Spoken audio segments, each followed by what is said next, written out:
Hunting's role in conservation through land acquisitions, wildlife management, and the Pittman-Robertson Act, an ethical approach. One of the penalties of an ecological education is that one lives alone in the world of wounds. Much of the damage inflicted on land is quite invisible to laymen. An ecologist must either harden his shell and make believe that the consequences of science are none of his business, or he must be the doctor who sees the marks of death in a community that believes itself well and does not want to be told otherwise. Quote, Aldo Leopold.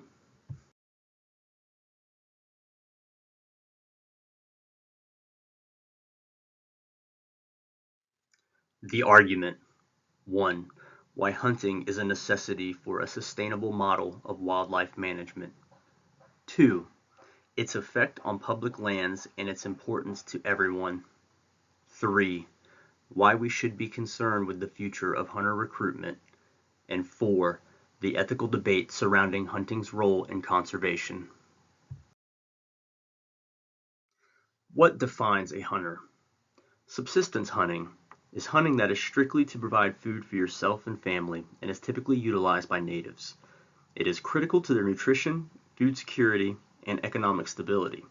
In areas that are less developed, subsistence hunters are allowed to barter goods in exchange for wild game.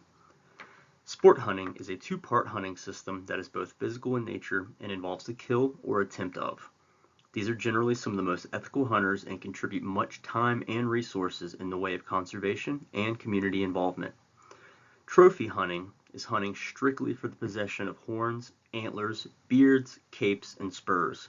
This type of hunting is generally what you see conveyed negatively on media outlets and has been a major source of debate for both hunters and anti-hunters alike.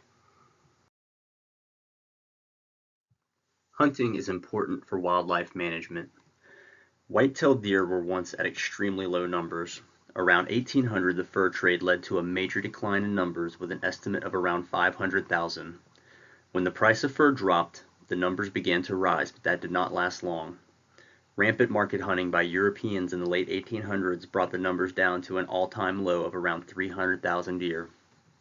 Ethical hunters saw this as a problem, and they enacted the Lacey Act of 1900, which forbid interstate trafficking of venison and other wild game. With an observable rebound in numbers, hunters continued to push practices that were well adopted before the Great Depression. Surprisingly, it was during this time the numbers began to skyrocket due to the mass movement into cities to find work. Biologists adapted even more management practices, and as a result, there are currently an estimated 25 million deer residing in the United States today. Turkeys were once almost extinct in the United States. That's right. Despite their robust numbers today, there was once a time when the wild turkey was almost completely absent from the woods and fields of the United States. The main culprit behind the turkey's decline in numbers were unregulated hunting and widespread logging. A total population number of about 30,000 meant that the wild turkey was very close to extinction. However, the conservation efforts that were undertaken became a massive success. The turkey populations in the United States are now at extremely high levels. Wild turkeys in the United States now number close to 7 million total birds. Those 7 million birds inhabit 715 million acres out of 720 million acres that is suitable habitat for wild turkeys. This is considered a huge success in conservation. Predation is the act of catching prey for food. It is a natural and necessary process. Predator and prey populations ebb and flow, and populations become so low or so high as to cause undue concern for wildlife managers. Predation can significantly threaten wildlife populations. Predator management is often necessary in livestock enterprises, especially those involving goats and sheep. Hunters help manage growing numbers of predators such as cougars, coyotes, bears, and wolves. The government has spent millions of dollars to control predation, while hunters have proven more than willing to pay for that opportunity so that conservation remains a priority. Hunting's effect on public land and its role in society. The Land and Water Conservation Fund was established by Congress in 1964 to fulfill a bipartisan commitment to safeguard our natural areas, water resources, and cultural heritage, and to provide recreation opportunities for all Americans. using zero taxpayer dollars to fund invest earnings from offshore oil and gas leasing to help strengthen communities, preserve our history, and protect our national endowment of lands and waters. As it stands to date, every county in the United States has had a project funded by the Land and Water Conservation Fund, and yet the vast majority of Americans have no idea that it even exists. The Land and Water Conservation Fund creates public lands for everyone to use, but hunters are the biggest advocate for it and are creating the biggest dissonance in Congress about its current level of funding.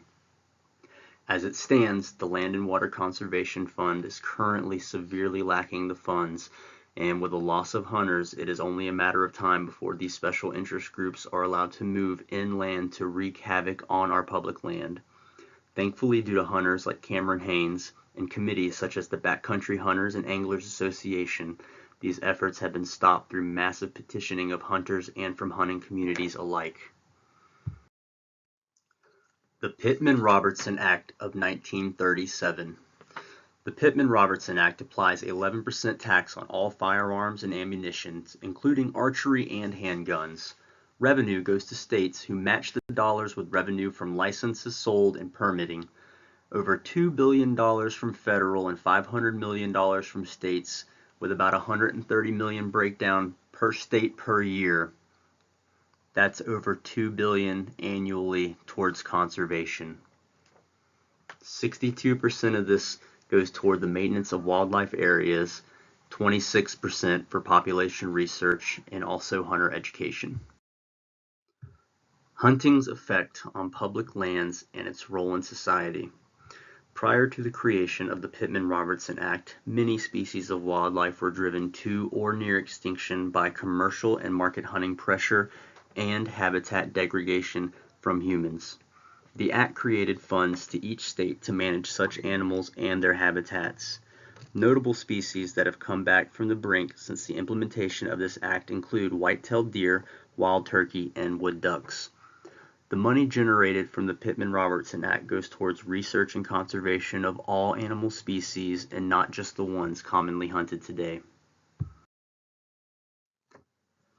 The Antiquities Act is the first law to establish that archaeological sites on public lands are important public resources. It obligates federal agencies that manage the public lands to preserve for present and future generations the historic, scientific, commemorative, and cultural values of archaeological and historic sites and structures on these lands. It also authorizes the President to protect landmarks, structures, and objects of historic or scientific interest by designating them as national monuments.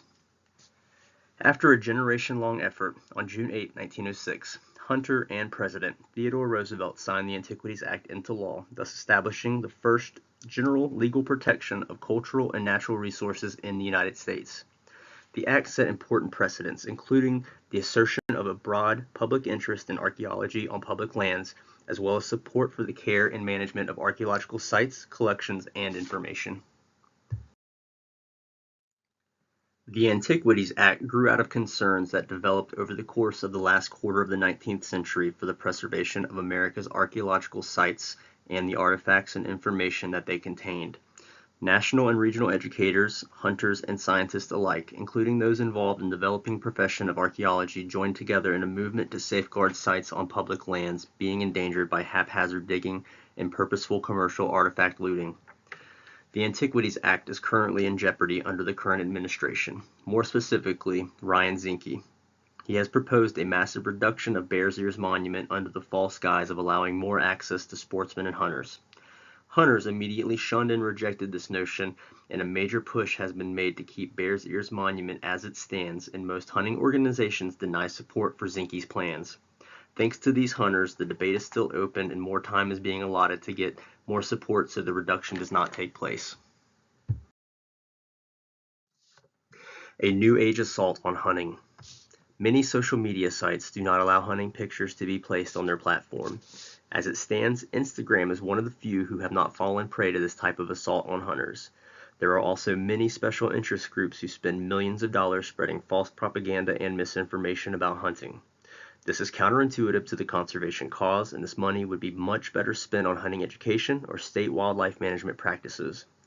PETA and the Humane Society are major players in the misinformation, and while PETA holds strong on hunting being a major contribution to animal cruelty, they simultaneously run the largest kill shelter in the United States. Much of the money raised for PETA actually does not go into preserving animals' lives, but on the contrary, it goes into harming conservation efforts that have been spearheaded by hunters, ecologists, conservationists, and biologists alike. The Humane Society has even created a false organization with the catchy name Economists at Large that spearheaded the airline ban of allowing animal trophies to be brought on board. The report they cite to deter starts with the following statement.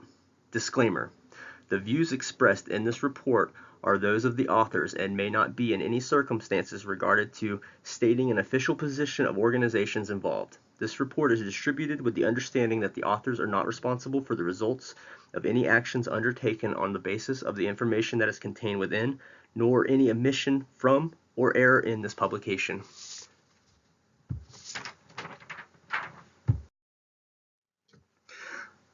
Assault on hunting continued. Another source of debate is our acceptance of factory farming being a sustainable model for global consumption of protein. This, however, is a very flawed argument filled with many ethical dilemmas. The amount of resources it takes to produce a quarter pound of beef is astronomical. While there is open debate over the carbon footprint, animal scientists have found a global average of 6.7 pounds of grain, 52.8 gallons of water, and 74 square foot of land is needed for one McDonald's cheeseburger. If you couple this with a growing population, you can clearly see it is not sustainable. Another heavily used argument is that of lab-grown meats. This idea is absurd considering the major proponents who push this idea as being ethical do not accept GMO practices in large and expect those who are conscious of their health to put something with little testing into their bodies. Many hunters choose to harvest their own game because it's free range with no added hormones. Couple this with the free will these animals have and it makes for a far more ethical choice to hunt as opposed to accept these practices. Disney anthropomorphizes animals while constantly shedding negative light on hunters. Look at Gaston from Beauty and the Beast. He was a pompous, arrogant hunter. Bambi was a cute, innocent deer chased by evil hunters. And we all know what happens in The Fox and the Hound. Why hunters are important. Hunters and hunting are an extremely valuable wildlife management tool. One major aspect that has already been mentioned is the control of population numbers. There is a carrying capacity that is considered in all ecosystems, and the hunters, with the guidance from biologists, keep the carrying capacity in a state of harmony in most situations. However, as we have seen recently, with government intervention, states are suffering through federal mandates. This is the case with coyotes and wolves in certain areas. States are far better stewards for their own conservation due to their extensive knowledge of wildlife ecology in the area.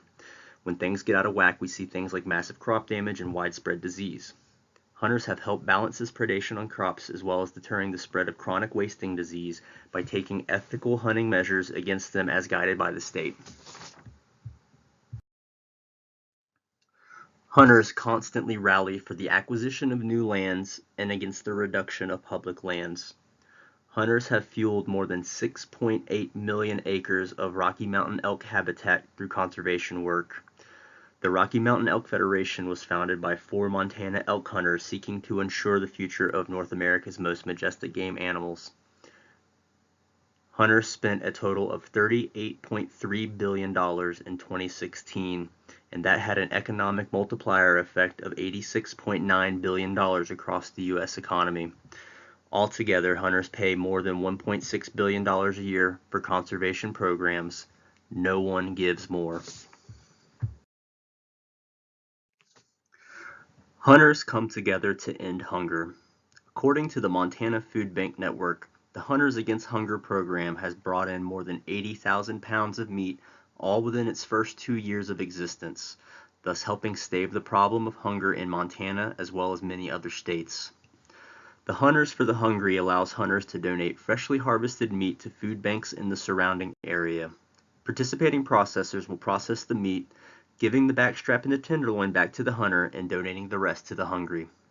This is a fantastic program that was implemented through hunters and hunting organizations. Corey Knowlton in the case of the endangered black rhino. This case drew a lot of attention, and thanks to sensationalism and misinformation, a major opportunity for conservation was quickly disbanded, leaving only one brave soul. The black rhino was an aggressive, non-viable male that had killed a female and younger male while they were in the process of mating. This is common with large game animals, and the reason why culling is an important aspect of wildlife conservation. When the proposed hunt was initiated, there were many people who placed bids to legally cull the animal to ensure the survivability of the remaining black rhinos. This happened to be right after Cecil the lion, and the media quickly gained wind, and death threats ensued by the thousands. The original million-dollar bids were rescinded through fear of personal harm to themselves and their family, and only Corey Knowlton's bid remained. He refused to back down to those who had no knowledge of how conservation works in Africa. Of his $350,000 bid, 100% went back into conservation of black rhinos in Africa for protection from poachers and for wildlife management. The meat was also donated, and Mr. Knowlton did not keep the ivory. Some argue why he would not just donate the money. His reply: "I have contributed more to conservation than any of those threatening my life, so I ask you, why didn't you donate the money and pay the massive price of having it airlifted to a protected area?" In conclusion, take a child hunting, invite your spouse, sister, aunt, or neighbor to spend some time in the field to share your knowledge regarding the importance of respecting animals, hunting ethically, observing sportsmanship, and maintaining wildlife habitat. Who is a better mentor than an ethical, knowledgeable, and conservation-minded sportsman? The future of our public land and conservation depends on you.